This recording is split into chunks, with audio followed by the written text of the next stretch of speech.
In this video, we will show how to authorize dashboards. To get started, you need to log in as a user with admin privileges. Once logged in, there are 3 simple steps to follow. Step 1. Go to the Roles section and ensure that there is a role with access to view dashboards.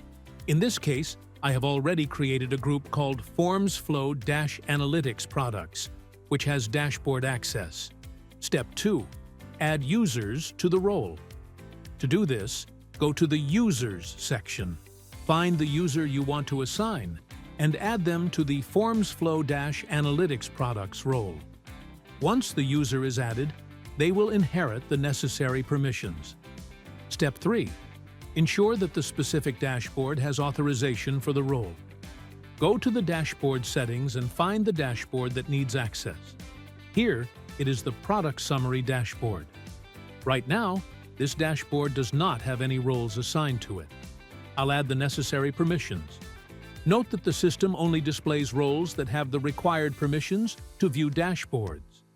After selecting the correct role, the user will now have access to this dashboard. To confirm, refresh the page. The user will now see an Analytics tab, which provides key metrics, including form submissions and related statistics. The Product Summary dashboard, which we just granted access to, is now available for this user. This is how you authorize dashboards in formsflow.ai. Thank you.